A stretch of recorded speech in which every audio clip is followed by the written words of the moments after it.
You know, as kids growing up here in the U.S., we'd see that Canadian number on the comic books, and we'd be like, "Oh my God, Canadians are They're so rich because they rich. spend so much on comics." And sadly, the inverse was true.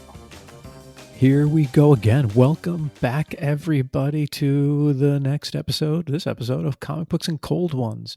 We are the beer podcast with a comic book problem. If you like talking all things comic books and drinking all things beer, well, you have come to the right place. My name is K Mac, and I am one half of the hosts for the show. The other host, he's going by a different name today. It's so hard to pronounce. It's so terrible. Oh, it's Griz Grobus is what I'll say, because it's dotted after Yeks. But Griz Grobus. How are you today, sir? That is correct, Azkon. Correct us.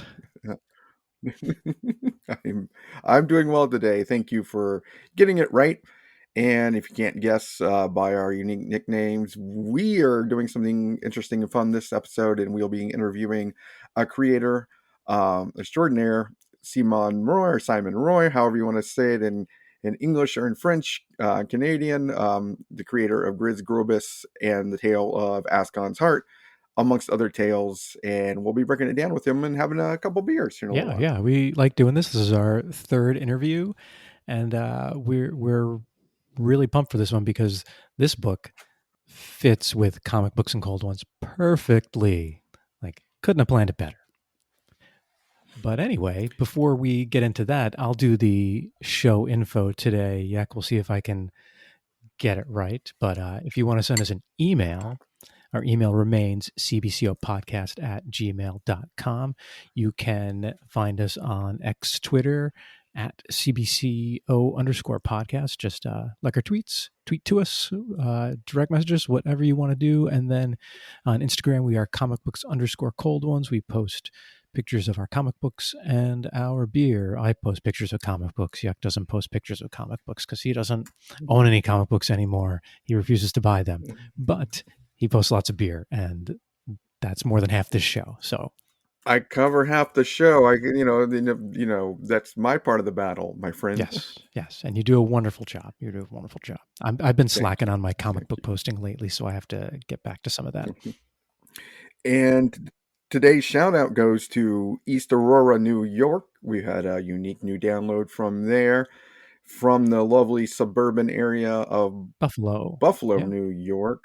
I've driven through this area. I may have driven through or by or near East Aurora. There is no regular Aurora that I can tell. Oh, it lies in the eastern half of the town of Aurora, New York. Oh, interesting. So there's no West Aurora. South Aurora is the best Aurora. I don't know. But yeah, it looks like, the being so close to Buffalo, obviously there's some good places to have beer. That one, it's right near Orchard Park too. So Bill's Country for sure. Obviously, if it's Buffalo, but Orchard Park is where the Buffalo Bills play. Lots of tables to jump off on into. Yep. Lots of tailgating to happen. I have never been up in that area. I need to get up there. I've driven the whole length of New York twice. So yeah, I have been through this area a couple times. So, east to west. From Buffalo all the way to the Massachusetts line. Yeah, I've gone more north in the direction of Albany, straight up. So I've never really been that far west in New York State before. Next time, we'll see. And can you tell us what famous corporation was birthed in East Aurora, New York here? I sure can. So everyone's favorite corporation from when they were kids, Fisher-Price Toys, is from East Aurora. I mean, what a cool thing. I mean, I bet there's a Fisher-Price Toys museum. The buildings all look like Fisher-Price Toys. There is. They have Toy Town USA, I think it's called. Sweet. It's the museum inside Fisher-Price that you can go hit up. Yeah, that's, Fisher-Price Little Peoples. Man. Oh, yeah, the Little People. You can't beat that. What was the most popular Fisher-Price toy ever sold?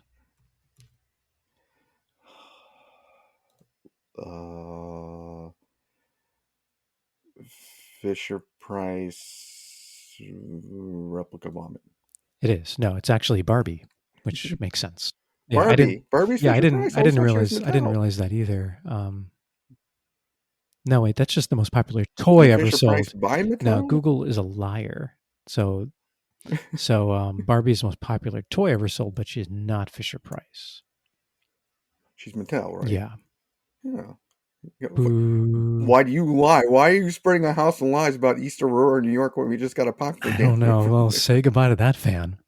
And do you think the listener that got the download may be a descendant of East Aurora, New York's most famous inhabitant ever? Millard Fillmore? One, Millard Fillmore, our 13th president, 14th president. Which one was he? 13. 13th president. Yeah, lucky 13. Back when presidents could come from New York. Oops. Mhm. How many kids, when he was a little kid, they all called him Mallard, you bet, right? Oh, for To sure. get at him, to get under his skin and be like, you named after a duck, MFer. Whack, whack, whack. Or they probably did something like, hey, why don't you feel more of this? Hey, Fillmore. Come Come feel Come this. feel more of this. Yes, come feel more of this. You know it. Growing up on the mean streets of East Yeah, Aurora, I mean, that had to happen. with the Bills Mafia kids around, but He could have been a founding member of the Bills Mafia for sure. well, most likely he was the proto. Yeah, the exactly. proto one. That's what I mean. Like, he created the organization, which later became Bills Mafia. Yes. At the time, it was the Syndicate or something like that.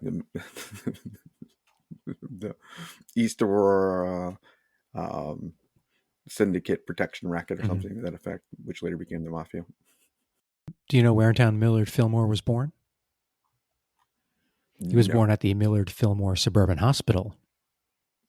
Oh, oh, yeah, that was I convenient. know. What do you know? That's why they named him Millard Fillmore, because that's the hospital he was born in. Yeah. Man. It's just like it worked out for him. Yeah, it's perfect. Hey, you can go to the Millard Fillmore Museum too. You can. You can go there and the guides do not like it when you point at things and say, "Can I feel more of that?" Do not do that if you go to the Millard Fillmore Museum. Now you can do that if you go to the three breweries I see in East Aurora: 42 North Brewing Company, Aurora Brew Works, and East Aurora Brewery. So you can ask them to fill more, right? Fill more beer. Fill more beer. You just point at your glass. Feel more beer. Feel more of this. Why haven't they named a brewery Fillmore Brewery there? Oh, that's a golden opportunity that is just going to waste. I'm going to write a letter. Yes. To the Chamber of Commerce of East Aurora, New York now. Yeah, I mean, come on. Dear ladies and gentlemen of the Chamber, it is a travesty. Feel more of this in my tummy. Well, I think we've covered everything we can about East Aurora, New I think York, so too. But it looks like a nice place to visit, and I like toys and I like beer, so I think we should go there sometime. And Indubitably. Yes. We are pleased to welcome to Comic Books and Cold Ones the comic book writer, artist, and world builder extraordinaire, Simon Roy. Simon, welcome to the show. How are you? Hot but good. Thank you. Thank you for having me. You're welcome. You're welcome, of course. So we are here today to talk about your new book that's being, am I correct, it's being released by Image Comics, or it's being compiled by Image Comics? It's being released. It's being released. I crowdfunded a version of it in 2022. But this is the softcover mass market edition. So the name of this book, and I want to get it right, is Griz Grobus.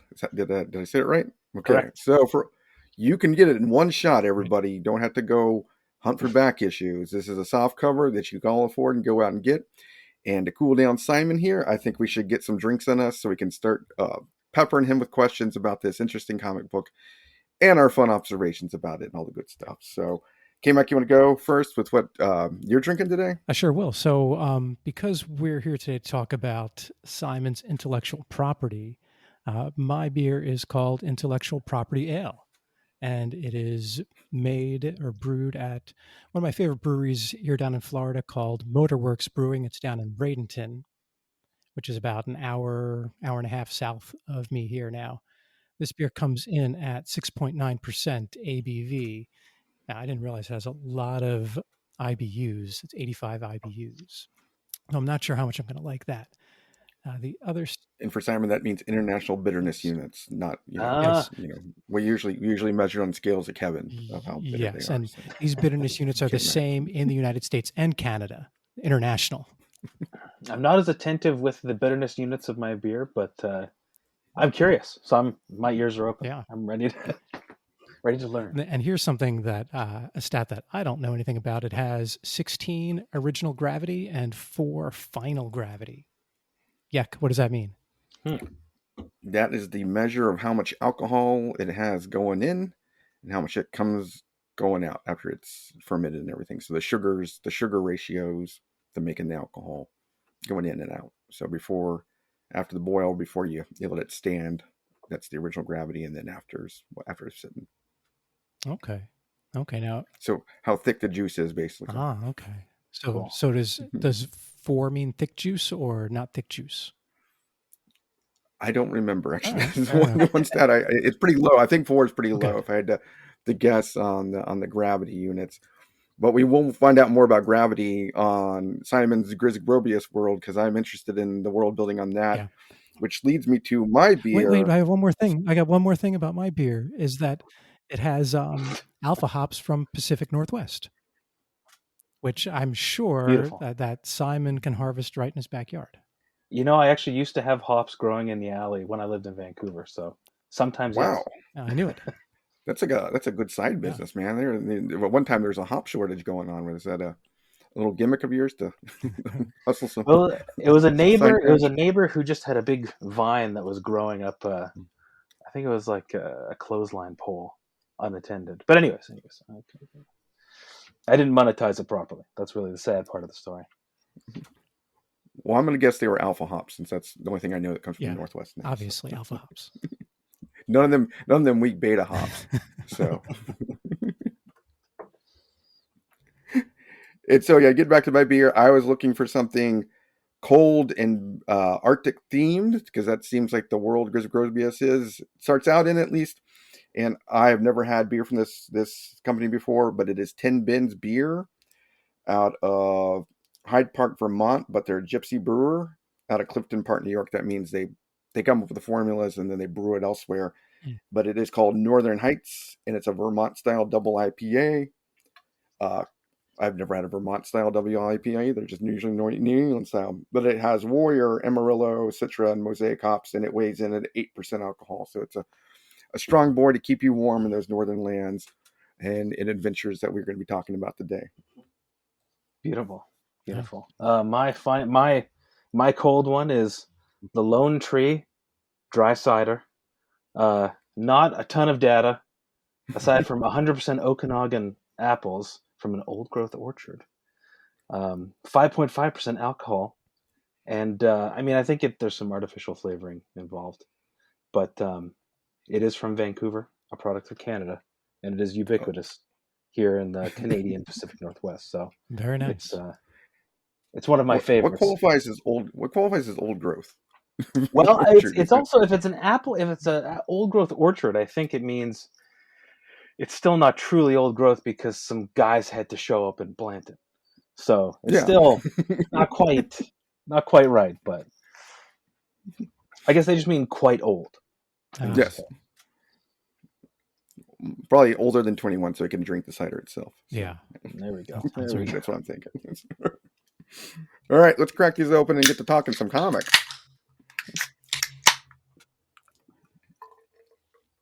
So, for the people that have not read it, give us the 3-line intro of your Griz Grobus story that you're telling here right off the bat. Like, what should people know when they see it on the rack at the comic book store and want to delve into buying the whole series? Well, it's I would kind of place it in a sort of Miyazaki or French kids comics space in some ways. A little more adult than that, but it's science fiction. It's a science fiction story. It's humorous. and the characters in that science fiction story are reading a fantasy story about a war god trapped in the body of a goose. So there's a story within a story. There's a genre within a genre. But despite that, I don't think it's too meta to be read and enjoyed, and it's I would hope that it's accessible. Yeah, the first thing that hit me when I opened it and started reading, I go, this is kind of steampunk Tintin, which Tintin was already kind of steampunky, but this is even a little bit more. But it's like this, the art looks Tintin-ish. The characters kind of act Tintinish, in your big main character, the scribe, and the constable. In the one story, the real play story, they seem to act in that kind of Tintinish French comic book kid way. Going about things, there's a certain amount of innocence, and but danger mixed in, but not scary danger kind of thing. So yeah, that's what hit me off the bat with it. So I Yeah, assume that's what you were going for. yeah. I like one thing that that I wanted to do in the story, or that I had a co-writer on it, Jess Pollard. But what we were thinking about too is like making stories that were kind of realistic stakes in a way. Like, so not the world's not necessarily going to end, but you know there's stakes that are relatable and human, and ground the reader more in the kind of fantastic setting than necessarily a more over the top, crazy lasers coming from the sky storyline. you know. The other thing that grabbed me is having made my life part time as a cartographer at one point. The fact that you open with maps and always gets me interested in having read all those old school fantasy novels that that always start with a map. Yeah, same here. Game of Thrones, any of those. Yeah. It's just the world build immediately, and then get you in the immediate race of the story going on. But yeah, right there, because you're always interested when you open the maps. Like, what's this place? What's that place? Yeah, I, where are we I going to always see love that. stuff? Yes. Which Where place are are we we going to starting? visit? Yeah. Yeah, also I've always been a sucker for that too. So it's nice to whenever I can, I like to throw that into books that I'm working on. Um, I don't even know if it's necessarily helpful, but it does, like, it gets your brain going as a reader when you crack open a book and get hit with that Right. And does it fantasy help now. you, like, as you're writing more of this in the future, to like draw from those maps and like develop your ideas? It did actually. It's funny because the map in the book came after the whole thing was written and drawn and completed. Um, but I've been working on follow-up stories lately, and um, the map actually has gone on to like inform what I've been doing, which is cool. It's a new experience for me, being like, oh, I guess I'm getting more involved in my own world. Getting sucked in. So Oh, that's great though. Now, do you like when you generally delve into writing something, are you usually building an entire world, or is it generally more narrow focused, or is it both? I mean, it doesn't have to be either or. I think I think the two kind of go together, but like the world building, my instinct is to do exhaustive world building first for a lot of the time, and a lot of the time that will end up I'll like work off of an outline, like have an idea, build up an outline for structurally what I want to do, and then start to obsessively research and collect reference and start doing drawings and all that. It's like recently I was working on a story in the same universe where I want to have a character go to uh, an isolated mountain nunnery. So then I'm like, well, what's like a cool nun outfit that I haven't seen before that could roll well into this? So then, like, that was like 2 days of going down internet rabbit holes, finding like, oh, 1940s Chinese Buddhist nuns. Okay, that's an incredible outfit. Oh yeah, maybe I could work that in too. You know.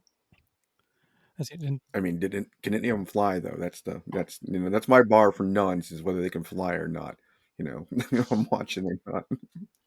Well, it's funny because I vaguely knew the reference to the flying nun when I started to go down my nun rabbit hole, and then got right into not only finding out about the show, but also just like all the crazy real like starched wimple hats that different I guess female monastic orders um, have been rocking in Europe for centuries, and they're so funny and cool. Is it monastic or nunastic?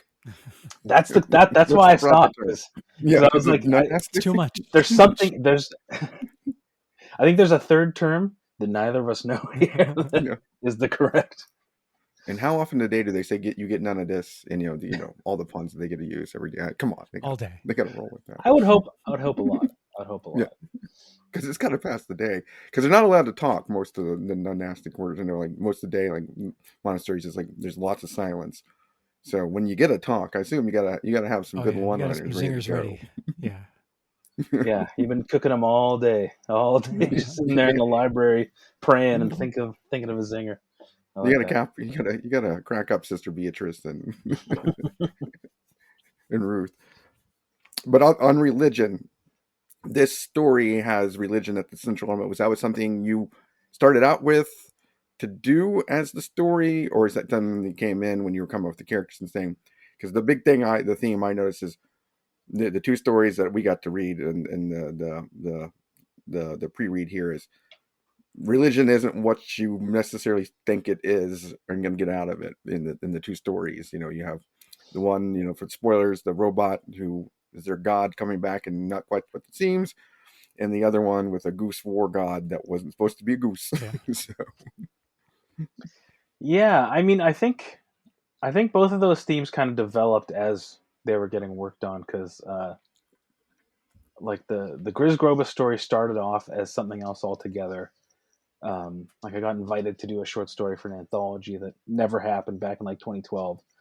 So I had a little chunk of a story for that, and then I reworked it and tried to fit it into another series I was working on, and that didn't work. And then eventually, in 2017, all the pieces lined up. I was like, okay, well, it'll be a Catholic robot, because I had a book called Habitat that came out from Image in 2016, and just as a passing side character, there's or rather, Habitat is a book about a space station in a collapsed intergalactic civilization that's fallen into like cannibal tyranny. Fun. And it's an adventure that happens in that setting. But there is a Catholic lighthearted. robot. Yeah, lighthearted, goofy, laugh riot. When I think Catholic, that's what I think. Exactly. Well, they do eat a lot of body of Christ all the Exactly. time every Sunday, so drink Exactly. a lot of blood. It's all ritual. I mean, it's just transubstantiation. It's totally fine, totally kosher. Yeah. But no, it's like so because I'd been working on stuff in Habitat that had a similar kind of preachy, obtuse, but generally well-meaning priest robot in it. I was like, oh well, maybe this is the same universe, but instead of being in a horrible space station where everybody's had to turn to cannibalism to survive, it's on a nice, sleepy, quiet planet where the galactic order collapsed, but on this planet it's fine. Everybody's still farming. It's there's no giant imminent danger. So, but to get back to the religion, I don't know. I think it's just a fun way to kind of comedically explore how people interact with religion, and like Father Stanley, the priest robot, kind of being a relic of another time that's kind of struggling to find relevance in his modern setting, which feels true for like some branches of Christianity nowadays. Like I grew up in the Church of England, which was the state church of the British Empire, the Anglican Church. But it's in Canada, yeah. So it's like it's just like a standard Protestant denomination, and it's not that healthy anymore.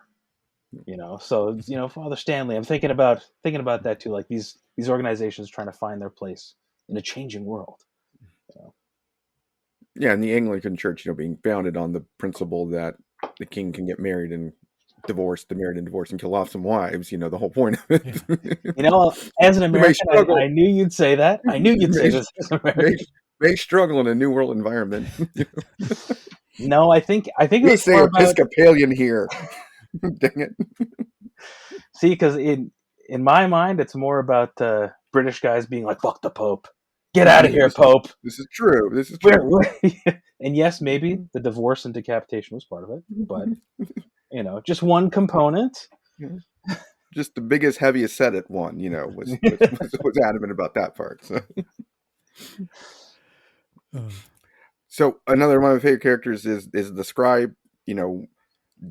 Did you have anyone in mind, like from another fantasy series, whether you? Because I get, she's the only one that's religious. It seems is just there as a troublemaker, kind of an Indiana Jones, only in it Right. for the history and the artifacts, kind of thing. That belongs in a museum kind of character, and she'll bang a guy if she has to get by, and all those good things. So Well, yeah, I mean, I think I was kind of just, I don't know, thinking of like, I don't know, women that I've met that are both like, you're attracted to them, but they're also a little intimidating. That's, I feel like I was trying to get a tiny bit of that, but then also having an adventure protagonist that did all the Indiana Jones stuff that needed doing without being Indiana Jones. So she might sleep with a guy, she might boast too much and get robbed. Yeah, she seems like But also she's too, it's a like really fun she's a little character. girl. Yeah, has yeah. has a unique hat, Yeah. just like the Jones, No, the hat is key. The hat is key. I'm actually, just as a side thought. In the book, she has two different outfits that are very similar, but like one's summer and one's winter. Um, and in my mind, a lot of that was like I wanted her to be visually there'd be a lot of continuity between the chapters where she showed up, so you could recognize her. Because I remember being a kid and reading an Asterix comic, and there being a part where a Roman legionnaire takes off his helmet and does a bunch of sneaking around. But as a kid, I was like, "Who's this new character?" Because he just looked that much different without the hat. And so I'm like, I will not have that happen in this book. One thing I really liked is that you get finished with the story, and then there's the several pages of the history of the planet. It reminded me of like the old Marvel annuals, like where at the end they would give you like the history of the Earth, for example, like in Atlantis Attacks. Did you have that kind of idea in mind, or was it just? Well, I liked it either way, but like, why did you decide to put the history portion at the end? Um, I mean, I think definitely that. I think that kind of stuff was floating around in the bottom of my brain. But the two direct kind of references I was thinking of is, or when I was a teenager, I found an English language copy of a book that was basically Soviet propaganda about how great communist Afghanistan was. So it was very like, look at all these women. They're free. They're having a great time. Look at all these cool industrial projects we're doing for these people. Look at how great Afghanistan is now that it's communist. And I don't know, I was always very like taken by this. I don't know what happened to it. I'm kind of sad that as I'm describing, I'm like, what the hell is that book now? Um, but that and when I was doing research on like settlement propaganda, because I was like, okay, I want to make it like a bit of propaganda that would advertise this planet for people to come move there. And it turns out in like like the very end of the 1800s until maybe like 1910, the Canadian government was worried about uh, American land grabs in the prairies and in the West in general. So uh, Sir Wilfrid Laurier, the prime minister of the time, basically really pushed this big campaign called I think it was like the Last Best West. And the idea was basically they're like, the West is settled down in America, but guess what? You can come farm on the prairies here. We'll give you land. We'll give you citizenship. So they tons of Ukrainians and Central Europeans and Americans too, if they would give up their citizenship, um, settled throughout the prairies as part of this big kind of push that had some interesting kind of propaganda around it too, especially because they knew about they were thinking about the Old West, but it was already too late for the Old West to be a thing. But that was like perfect for their branding purposes. And now we have Saskatchewan and not a 54th state there. Mm-hmm. So I guess that's good. I don't know. It's moot point. I I gotta imagine one of the things was like if you wait around long enough, you'll get to see Wayne Gretzky play for the Oilers. So if you just hold on, we'll get you season tickets to the great one. Oh, Looking definitely. ahead here. Yeah, And if the you prime watch, minister, the prime minister's seer was telling great things of the future. he's gonna score more goals and assists than anybody. Just wait wait for it. Give up your American citizenship, guys. You may have to stomach some Winnipeg Jets too, but hey, that's just what it is. Yes, your descendants will be so grateful. Yes. So the big questions that both K-Mac and I have are first, which will lead to our second question. How did you choose a goose to be the war god? What bestiary of World Book Encyclopedia did you go through to choose animals? Or are you just like, what would they be cooking at the time on this planet? They just happen to have goose. That one, I think it was a slightly roundabout story, but I was working at a animation studio at the time, and a couple times a week we'd have these big meetings where we'd go over all of our work, and the supervisor would go through everybody's stuff one by one. So when you weren't getting talked to, you were just kind of like wasting time. So they had a bunch of beautiful markers in the room, and I was always doodling, and I doodled a picture of a soldier looking kind of worried beside a goose, and I was like, "There's something there. Who is this guy? Who's this goose?" And then through talking with Jess Pollard, and I think it may have even been a suggestion from like someone on Instagram who saw the post, it just kind of came together where it's like, yeah, there's a war god in that goose. Yeah, that's gonna be that's a good stupid, that's a good goof. But yeah, it came Because about naturally. that's the I think the funniest humorous thing of the comic that I really liked, that you made me giggle. All the adventures of the cook and the goose, that juxtaposition of normally the cook cooks the goose, but this time the goose is leading the cook around, and that no cook goose kind of rhyme. But then it brings us to, there is the best scene when the war god finally gets to enjoy human delights in the goose form. He does the favorite thing that we would do on this podcast, and he does have a beer. What kind of beer is on this planet that's so good a goose has to drink? I have We thought talking about IPA? We talking English bitter? We talking Molson Golden? We talking Labatt's Blue? Only the ones you can get in Canada with the extra strength. What are we talking? I love that question. Goose head? Yeah, maybe a moose head. Yeah, Molson's. Uh, could just be a Coors Banquet. Who knows? Ooh, But wow, fancy. there's also, I mean, I don't think it's this, but I always like to think about the ancient Mayan beer equivalent, which was made of basically all the women and children in the village would chew on corn and then spit Pulque. it all into a jar Yeah. and then bury the jar, and then it would become some sort of disgusting spit beer, and then only the men were allowed to drink it. They had a lot of stuff figured out back then, those guys. But I don't know. It could be a gross, weird beer like that, but that might be too gross. I don't know. I like the idea of it being a Coors Banquet, honestly. You got to go for the Rockies, man. Yeah. Exactly. So I think about 10 or 15 years ago, Dogfish had recreated that Peruvian beer using their own employees to do it. You'll still drink in Peru, but they made it a little nicer that you could. And I think you had to sign a waiver to drink it at the brew pub or whatever, because you're Yeah. the making process of it to get the fermentation going in your mouth was not for everybody, so they had to kind of warn people of it. But it was featured on their. They had a show for a while, a reality show about the founder of Dogfish Head, and he does ancient ales, and one of the ones he made was he was trying to recreate that Peruvian beer that they you the women chud Q all day while they're sewing.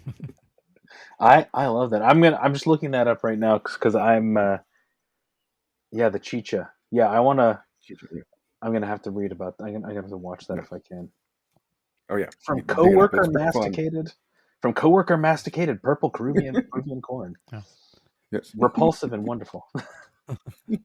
Yeah, I read recently that someone recreated an ancient Egyptian beer too. Like some dude out in Colorado just did it in his, in his bathroom or his kitchen or something. Yeah, so Dogfish Head doesn't. They do a Middle Eastern one. They've done an Egyptian. Avery Brewing in Colorado has done an Egyptian beer every once in a while. So that they found in the archives of some tomb, the simplest recipe, And I assume it would be probably matching what would be drinking on the plains with the siege breaking goose. I think so too. In a bucket format. Bucket format. Yeah, like maybe I'm not sure what I feel like the Romans were mainly wine, but yeah. See now that you've asked the question, I'm like, I got to do some research on ancient brews. Your thematically focused podcast is getting my brain going. Yeah, we're hoping the sequel sheds Yeah. more light on type of beer, where it's made, if there's different varieties for a goose or for a war god or for a cook. We need these answers. Duck versus chicken versus other type of fowl. Oh, I love that. But on the beer topic, we're a beer podcast also. We don't just do, Northwest big beer scene. I don't know if you go to any breweries or anything, but if you had to give us 2 breweries or 3 breweries or a cidery, since you're drinking a great cider today, where would you say for our fans to go if they're hitting up Vancouver, Victoria, Vancouver, BC area? Well, I mean, there's a lot in both places. I think it's funny how like everywhere in the Western world is now thick with breweries. Everybody's brewing, which is pretty cool, honestly. But Phillips is one of the biggest and best in Victoria, and has pretty good like distribution throughout the rest of the province. And I like Phillips. They got a good Electric Unicorn IPA. Honestly, I feel like there are other good ones, but Phillips is the one that I've been to the most. I think the brewer I've been to the most, and the tasty beer that I encounter most often, like at a pub or like if you're out at an event and they have the beer garden, there's going to be Phillips there. So I would recommend Phillips to anybody coming through Victoria, and I think you can get it anywhere in BC. So, Awesome. Yeah. I am going to Montreal in a couple of weeks. I don't know if they'll have it distributed there, but I'll look on the shelves. They might. Yeah, and see if I can hit up anything. So you heard it here first, but people, go when you go to Victoria, BC, Phillips, hit up the Electric Unicorn, which is a good podcast or good beer name that we would support on this podcast, definitely. And actually, you know what? Now I have the second one, a more powerful. It's like a 7% beer. It's from Driftwood Brewery, which is the other. I think they're Victoria too, but Driftwood makes the Fat Tug IPA. Fat Tug, nice. It's a potent name. Bit of you can go wherever you want with that name, but it's a good, strong, beefy That's what she said. beer. Exactly. But also Driftwood. I would say Driftwood is maybe the a slightly more shishi, connoisseur approach. But okay, wow, that's really we need to head out there and do a show in Victoria, yeah. Got to go scout some locations now. Definitely. There's also there's a famous. You can buy it here in the West Coast, but I'm sure that there's heaps of it in Montreal, where you're going. But the brewery is called Unibrew, I think. Yes. Yeah. With the when I was younger, if you want to really start off a night hard, you pregame by drinking a whole bottle of La Fin du Monde, the end of the world, which definitely definitely had me becoming conscious with a group of friends, like at a midnight pita restaurant or something. Being like, oh God, what's happening? How did I get here? Exactly. So hopefully, K-Mac has had a little fundamental in the show. Yeah, Unibrow, definitely one of the top breweries. I wanted to go, but they don't have tours when I was checking it out online, unfortunately. But I have spent a couple bad nights or good nights, however you want to look at it. When one of the brewery bars that I go to in Chicago had $5 pints of Maudit one night, and that's coming in at 8%. And I just remember getting a friend in a taxi and telling him to take her home, and that I would follow up with him if he didn't get her home on time safely. And then I don't know how I got home. And my friend, who was been drinking with me all night, ended up kicking her friend that was visiting her out of her apartment that night for some reason that I didn't quite discern why. That showed up to the bar later, coming from the airport. It's like, Maudit, yeah, anything from Unibrow, they bring it, man. It's a brewery to have. What's that strong, like Belgian style? Those heavy, again, the monk beers, coming back to the religious orders. Nothing to do but brew and triple brew and keep silent.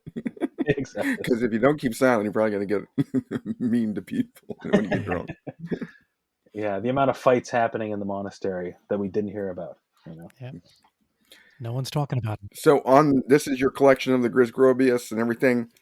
Any plans to do any more stories in this world beyond, or do you think that this is bookend enough and you're done for now and you think it's complete?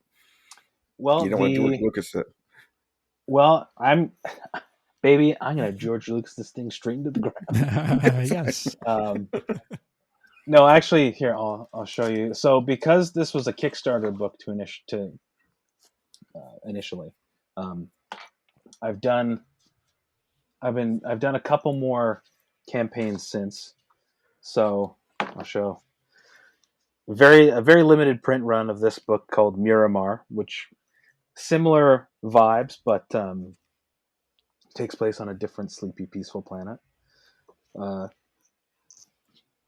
Actually, the pitch on this fits with this podcast a little too. It's an ocean world where a small town has their town baker kidnapped by pirates. Oh. And the pirates steal the sourdough starter too. So there's a lot of consternation in the town, but then the town's semi-aquatic robot priest, more like one of those like landing carrier ducks, but also a robot priest.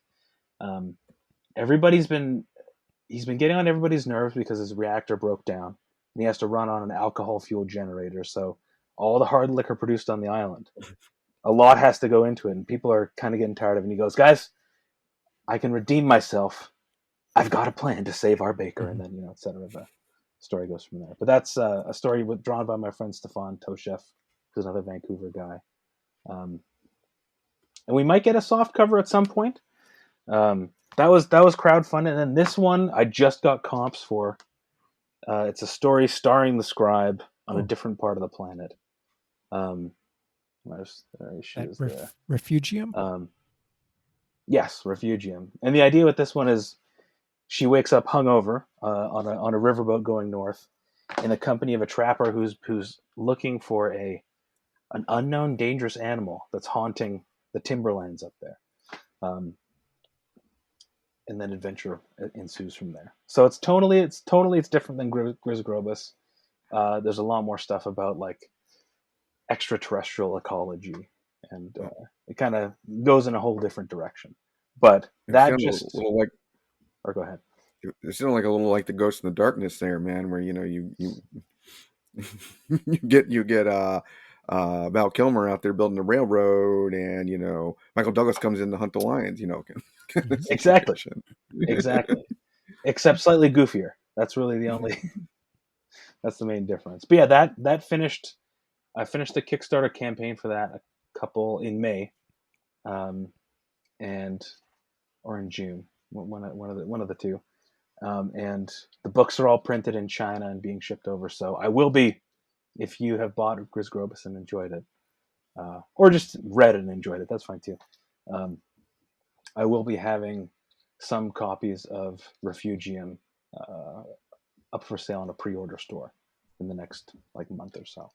So there's more stuff cooking in the extended universe, but I like to imagine Griz Grobus. It's like none of the stuff that's coming will it be necessary to read Griz Grobus and vice versa. Like each unit is going to be a self-contained fun adventure. Right, but you're going to like the characters so much, you kind of have to read it. Like in my opinion. Exactly. Yep. Exactly. That's how you get them. Kind of like the Young Adventures of Young Indiana Jones. You don't have to watch all the other ones. You can tune in, as a serial. And that goes back to that 1920s Tintin thing. It's kind of like a serial. You get the self-contained adventure. There's a world beyond that, but yeah, you get to enjoy the hijinks that you're reading about when you're reading about it. Exactly.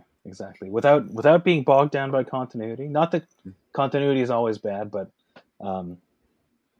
I like the idea of all of these books being like easy places for first readers to hop on, which is not always true of comic books. Anything else you want to promote before we get to a little thing we call the Gauntlet here that we run you through? I'm a little anxious hearing that, but no, not immediately. Okay. I have a Patreon, so okay. We're gonna ask if you have any IG, Patreon. What do you go ahead and throw it out there? Okay, yeah. So I do have a Patreon, just Simon Roy, and that's formatted in such a way that you get between 5 and 15 new pages of comic every month if you sign up, and that's one of the main ways that I make comics. It's how Griz Grobus was created. It's just in like 5 to 15 page chunks every month. So if any of that piques your interest, hop over on the Patreon and you'll have access to, I think, like 6 years or 7 years of comics. Wow. That's the big pitch. Buying the actual books is also even better, but one-time fee, or is it monthly? $3 a month. $3 a month. So that's a pretty good deal for a load of comic books of 6 years worth of comic books. Exactly. We'll put the link to that in our show notes too. Perfect. And I do have Instagrams and Twitter and that stuff, but it's not as important. Mm-hmm. I think on both cases, I may be the top Simon Roy there. There was a French Canadian guy who died recently who was a more powerful Simon Roy. Yes. I suppose he's Simon Roy. Yeah, he's not Simon Roy. He's Simon Roy. Forget him. Exactly. So he's out. I'm in. He's got like things above his O's that you don't have. Doesn't count. Yeah. Well, we whenever we interview somebody, we got to run you through a series of trivia questions related to yourself, your show, what you produce, and everything like that. There are no right answers, but there are right answers, but you probably won't get them all. It's okay. There's no scoring involved in this. So, but we like to test your knowledge here to see, how into things you are that you write and we talked about. So these are only 5 questions. So shoot away when I ask it. So how many types of Canadian geese subspecies are there? Oh, that's a great question. Is this something you learn in school? I assume it is. Like in Canada, like Canada history. Yeah, day one. We are, full up in the U.S. with all you Canadian geese. Right. That's the real immigrant invasion. That's tough because I don't know if Brandt's goose counts as a Canada goose. I know that there's technically a giant Canada goose that looks exactly the same as a Canada goose, but is larger. That is one subspecies, the giant. I'm gonna guess 3. Because I know of 3 species, but I don't know if it's actually Canada goose. I think it's Brandt's goose, but anyways, I got to know the answer now. There are 7 different subspecies of Canadian geese. The giant is one of them, and then it's pretty much just geographic. After that, you have the Atlantic, the Hudson Bay. Oh, it's just regional subspecies, or the interior, the giant, the Moffats, or the Great Basin. They say the lesser. So you have the giant and the lesser, the dusky, and the one you should have gotten, the Vancouver. The dusky one, though, has got to be doing some shady stuff. It's got to be out there loafing outside convenience stores or something. Damn, I did not know that there was... I knew that we had a regional crow species, but I did not know that there was a... Well, okay, 1, you've shamed me. Let's go to the next one. Let's do it. Okay. What ancient culture used geese as watchdogs for different things, for perimeters, for camps, for temples, for And everything? this ancient culture did come up in today's show already. Oh, you know what? I wish I knew this. These are really good questions, and I'm furious that each question I don't know the answer to. I'm gonna guess Egypt. Close. Close, but not. The Romans were No famous for way. using geese to guard temples and other things. When they would go to war, they would bring geese with them as their watchdogs, because supposedly geese get really loud when people get by, and they're territorial as all hell, especially if you're trying to take their beer, I think. And Yep. that's I guaranteed. love that. Okay, Roman goose watchdog. Yeah. I'm just writing that down too. I'm like, okay, That's going to be in the next one. you guys. for You sure. guys are you're getting my brain going. Okay. Next question. Germany, a German church, it was a Lutheran denomination, invented a robot priest in 2017. What did they name this? What did they name this priest? I literally just saw that robot priest like So 3 days ago, so but I forgot. I didn't retain the name. Yeah, you got to give it to me. That's three. That's 3-0. okay. This one's pretty good. The bless you too. So just like I think I read that too, but in my mind, I was already going like Father Maximilian. No, yes. the bless you too. But That's terrible. but the Japanese also just made one in 2023 called Mindar also. So I like that a and little so better. Mindar. yeah. Interesting. But I do like to bless you too. It's more Star Warsy. It's Yeah. R2D2. Definitely on theme. And I believe it was in wherever Martin Luther nailed his theses. That's the church area that they did it to issue blessings. Yep. So. Always on the forefront, on the edge of new things. Yes. That's so funny. Yeah. Okay. There's a famous American brewery called Goose Island Brewing. What city did it start in? Ooh, seeing that one. Damn, I'm getting destroyed here. Yeah. I didn't expect this to be the answer. And I was going to buy this beer for today's show, but I just didn't have enough room in my beer fridge for the 16 that I had to buy at once. It used to be a leading independent brewery in the U.S. It got bought out by Anheuser-Busch in the past 10 years. They're famous for making Bourbon County Stout, which is a well-traded beer in the beer world, famous for just thickness. And is it a Midwestern? It is a Midwestern city. Okay, I mean, now their beers are called Beer Hug, which is kind of strange, but I don't think this is the answer, but I'm going to guess Milwaukee. I don't know. Close enough. Chicago. There is. I should have gone for real. Okay. Well, there's actually an island in the Chicago River called Goose Island, and that's on that island is where they started. And we did not talk about the Grobus plant or the Grobus root. That's the name of the root that people feed, right? And we didn't talk about all its uses because we didn't get a chance to. And how much they hate it. They all and how much they hate it. But I assume you can make a root beer out of Grobus root. But on our Earth, what is the primary root used to make root beer? It's a funny name too, so you should know it. Is it the sarsaparilla thing? That's close enough. That's what sassafras goes in the sarsaparilla. So we're going to give you that one. Yeah. Okay. We're going to give you that one because it goes in the sarsaparilla, and so 1 out of 5 you got to hold You're it. the all-time champion, all-time Gauntlet champion. Those were great questions. I'm just choked that I didn't know any of the answers. But beautiful. Yeah. Now I'm just thinking, I'm like, damn, now I can't believe I didn't know about the Roman goose watchdogs. That's excellent. And the hokey Star Wars special name of the German robot priest.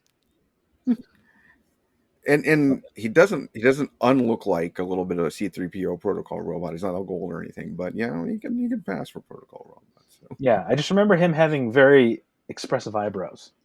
That was the main element that I focused on. That's very important for a robot. Exactly. How do you get? Is it facial?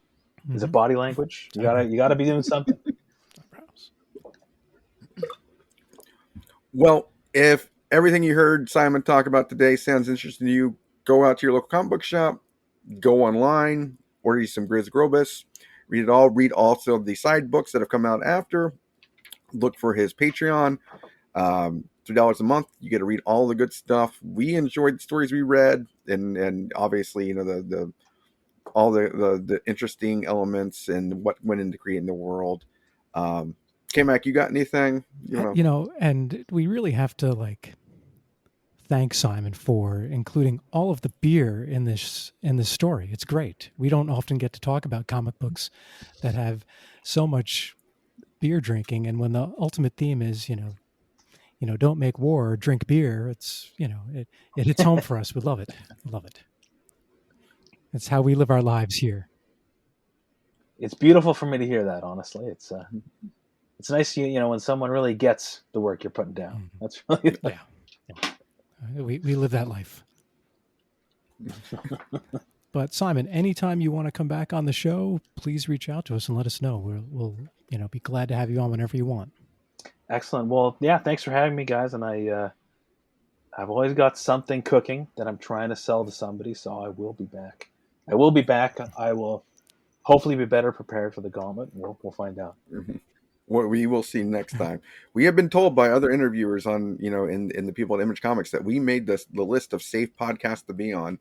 So we're hoping maybe the Gauntlet pushes over us the non-safe limit, but we'll see. You're getting close. By God. Yes. Let me tell you. Tell us about your cider. Was it good? Did you enjoy it? I've drank it so many times, I almost forgot that I was drinking it. Nice. But it was good. It was good, and yeah, Lone Tree. Beautiful. So hit it up, kids in Canada, or if you're just crossing the border, make sure you get some Lone Tree Old Orchard cider. When I'm across the border, I'm going to see if I can get some and give it a good go. And it's only $16 for 6 Canadian dollars too. Maybe cheaper where you're going to be. So who knows? Yes. As kids growing up here in the U.S., we'd see that Canadian number on the comic books, and we'd be like, "Oh my God, Canadians are rich because they spend so much on comic books." $5 for an annual? God, this is Canada, man. And sadly, the inverse was true. The inverse was true. Well, thank you, Simon. And that's $3 in regular U.S. money or maybe in Canadian money for Patreon. So it's even cheaper if you're in Canada. So please hit Simon up and read these stories. We enjoyed them. So thank you so much.